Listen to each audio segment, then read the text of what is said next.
Alright, hey guys, Coach Brian Jackson here with Team Jackson Kicking with coaching tips. And this week the topic is going to be how to generate leg speed.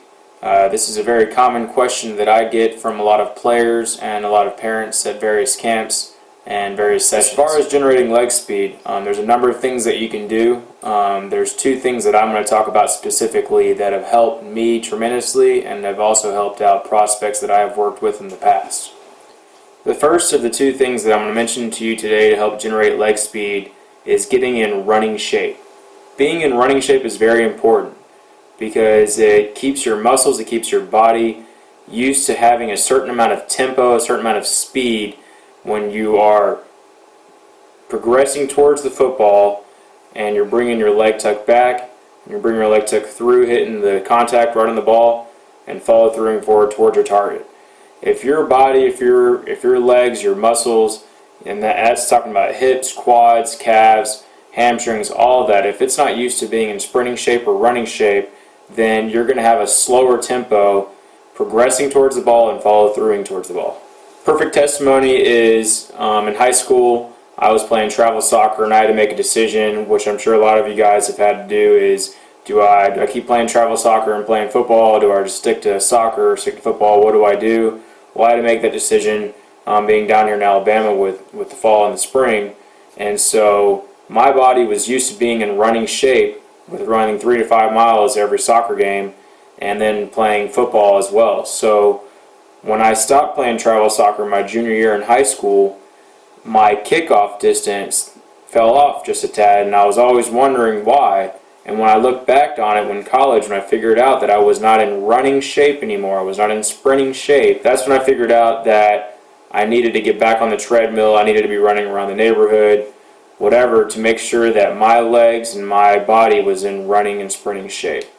What this does is it creates tempo, it creates speed, it creates momentum, so that way it'll help get everything in sync for your leg to be able to propel through the ball and make as fast and as quick contact as possible.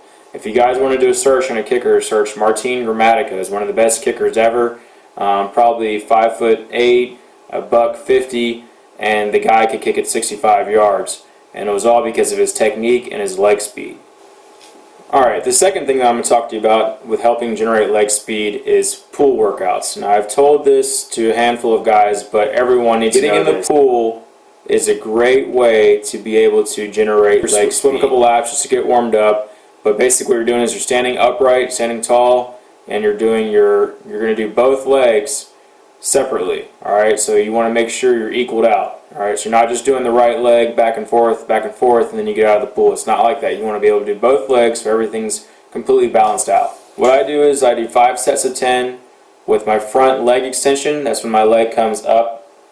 I also do 5 sets of 10 with my leg tuck coming back, and the same thing on my left leg and my left leg coming back. Just think about the general physics of it. Your leg is going against the water and then it's coming back. Alright, same thing with your left leg. It's coming against the water and it's coming back. So it's resisting your leg. Okay, and you're not using weight machines, alright, where there's possibilities of straining a groin or pulling a hip flexor. When you're in the pool, it's a lot more smooth. Alright, a lot more or less risk of hurting yourself, and it's very good for your joints and very good for your body. You'd be very surprised how much more distance you can get with being in the pool. It's very important that you do these two things to help generate leg speed.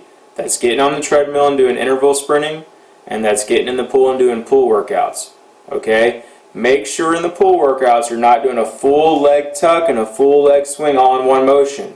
It's very imperative. Make sure you're just doing the upper extension, and then you're doing the upper extension, each leg, and then doing the leg tuck, and then the leg tuck. But that will give you about 5 to 10 yards on your kicks and your punts. I guarantee it.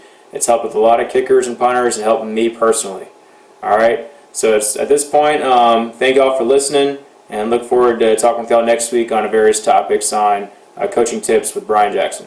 Thanks.